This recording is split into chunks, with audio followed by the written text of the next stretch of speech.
I'm here with Nathalie Heath, and Nathalie, you're the big runner-up on So You Think You Can Dance, or...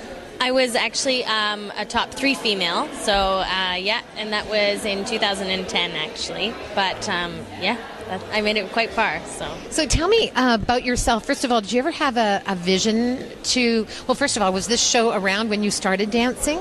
Absolutely not. Dance wasn't really exposed in that sense, but So You Think You Can Dance US came probably about 10 years ago now, and when I saw it, I was like, I got to do that one day. And you can't actually go on the American show if you're not an American citizen. So I waited for it to come to Canada, and when it did, I jumped on the opportunity, and it really worked out.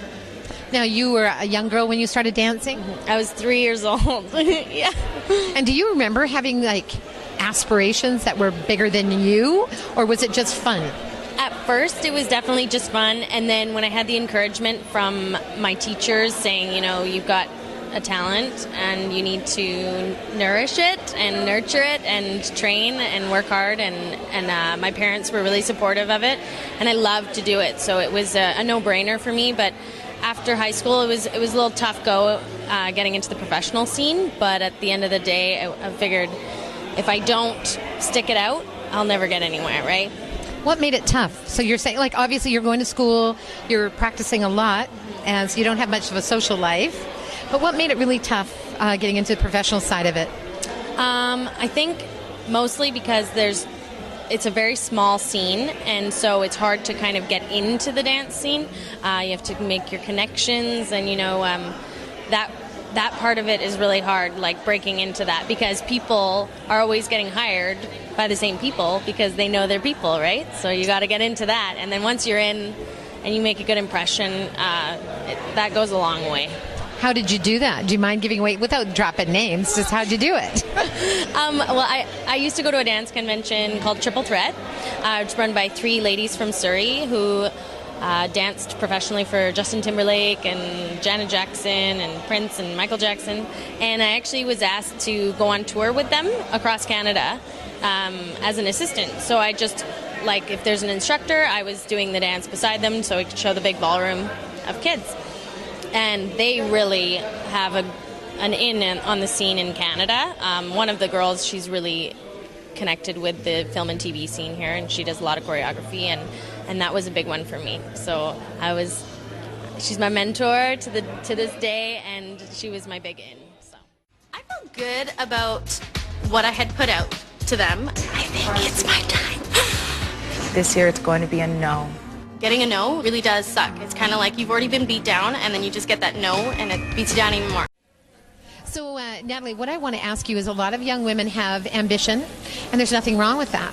And I think we need to encourage women to be strong and have ambition. So, did you intentionally set about to focus on someone to mentor you, or was that just something that just happened? I think because she was such a grounded person in an industry that can be really tainted, and so I really respected that about her, and that drew me to her. But I would never set myself up to want to be her, It's just she's a nice goal, but I don't ever want to just be I'm going to be just like her. I want to be me and do my own thing, and whatever my success is going to be different from someone else's on a different scale too. And my aspirations, I never wanted to go to the States to do dance and do a Broadway or do LA. I think at one point I definitely, it crossed my mind, but I love Canada, and I know that there's an industry here, and I just wanted to make the most of that and be the best I can be in my own country too. So that's very cool. So now tell me the experience itself. Okay, so how do you find, you audition, you get there in a cattle call of thousands of people. What is your experience? What was it like for you to go through that? Because there's a lot of young girls who are looking at that going, oh, I just want to do that, but they don't have that grip of reality of what it's really, really like. Can you sort of go through the description a little bit of the process that you went through? Well, I definitely think it's a process of getting to know yourself as a lady. It's tough because you get to an audition and you've planned your outfit and your hair and everything, and you want to be just perfect for the job, but then you get there and it's really hard not to look at everyone else and think oh, I'm not good enough, or she's prettier than me, or she's skinnier than I am. all that stuff goes through your head. But that was my biggest struggle at first. But then I just had to kind of like be in my own world, and I was like, if this is going to work out for me, it's going to, like, I believe a lot in everything happens for a reason, and like right place, right time. And yeah, so I would say that that kind of cattle call stuff is tough, but if you stick it out long enough, you'll get your break. In some fashion, it may not be the biggest thing ever or your dream job, but everything will take you somewhere else, right? One door closes, another one opens, that kind of thing. I like what you said about being really honest about your own feelings as a girl and the comparing yourself to other people. And really, that is a thing that us girls do. I think sometimes, the media has a little bit of a play in that, unfortunately. But you're honest about it, and then you battled your way through that. And so you had a little conversation with yourself. And what kind of conversation did you have with yourself? Because there's so many young girls that need to learn how to talk to themselves like the way you had to in a very intense environment. What did you have to say to yourself? I think a lot of just like accepting who I was, and that my talents were valuable in their own way, and I wasn't gonna, if I wasn't the most flexible person in the room, or I wasn't the tallest or the skinniest or whatever, I knew that there would be a job that was right for me in somewhere along the way, right?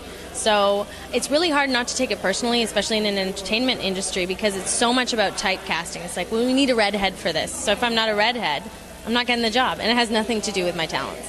So I had to get over that really quickly. The conversation was just like, it's not personal. It's not personal. And there will be something that's right for you. And I'm just waiting for that moment. And then it happened. And then that's that boost of confidence that I needed. And it just made it that much easier the next time around. It sounds like you just let go of the outcomes and just stayed true to be who you were. Because that's the best thing we could ever do, is be authentically ourselves. Absolutely.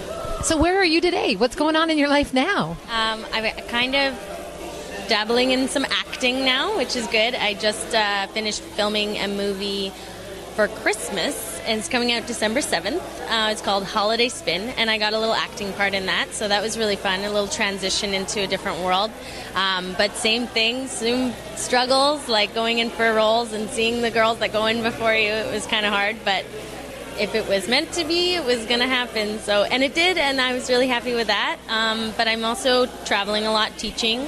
That's a real passion of mine, because I really believe in sharing the struggles that I had as a kid and breaking into a professional dance scene. And I know a lot of people don't understand the dance scene, and so I try and share my knowledge, especially to kids, so they can explain to their parents,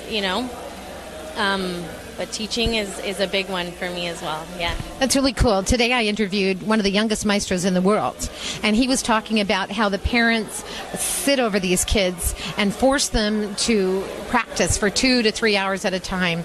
And he was saying half an hour of passionate practice is better than 2 to 3 hours of forced. So you've got a lot of parents that live their dreams through their kids. How do you help those kids transition from what is mom and dad's passion to either the acceptance that this is theirs too, or it isn't? Have you counseled kids to get out of dance that really don't want to be there? I have before, yeah, and had to have those tough conversations with parents as well, because I'm not a parent, so I don't know what it's like for them, but as a teacher, I see those kids in the class environment, and if they're really insecure about it, and it's not their passion, I need to say something, because I'm not going to watch a kid struggle through a class that they don't want to be in, But sometimes it's just fitting in too, so it's not even about whether they like to dance or not. It's about they're in the wrong class or whatever. That's a lot about class placement too, right? But yeah, I've had a lot of tough conversations with some parents. So if you were to give some advice, just in closing here, to some young people that are, we've seen them on American Idol, we've seen them on So You Think You Can Dance, we've seen these dreamers that honestly, you wonder how they got the idea that they should ever be dancers. They just believe with all their heart they want to be dancers or singers or whatever. And you can clearly go, you'd be a good plumber. Like, you shouldn't be doing this. If you're a teacher, you're also successful in your own right. How would you talk to a person if it was me and I had this dream to be something that I was not, clearly didn't have the gift to be? What would you say to me? And no, I can't dance, even though people spell my name Candace. It's like, how do you get that? No, I can't. But anyways, what would you say to me if that was my passion and I clearly didn't have that ability? Wow, that is a tough question. If you were, say, a student of mine, I would definitely try and point you in a different direction and suggest that you dance for a hobby and enjoy it for that and not make it a stressful or a negative part of your life. Because for me, dance, as much as it's my profession, it's also, I love to do it, so it's fun for me. I would never want someone to go into it. I would never tell someone to go into it if they weren't cut out for it. It's a very tough industry, and everyone has tons of talents, all kinds of things, and there would be something else for you to do. And just in closing, how was it behind the scenes on So You Think You Can Dance? What's it like? Tell people the reality of what it's like without giving away secrets. It's pretty much a 24/7 thing. Not a lot of sleep and a whole lot of practice. And battling with injuries as well, which is hard. And also for us, like, we're a group of 20 young adults that are all living together and working together all day long. That kind of personality clashing can also, ruin your day. but at the end of the day, they're like a family to me, and we went through some struggles, and it was something I will never forget. And I bet you grew in leaps and bounds. Yeah, it was amazing.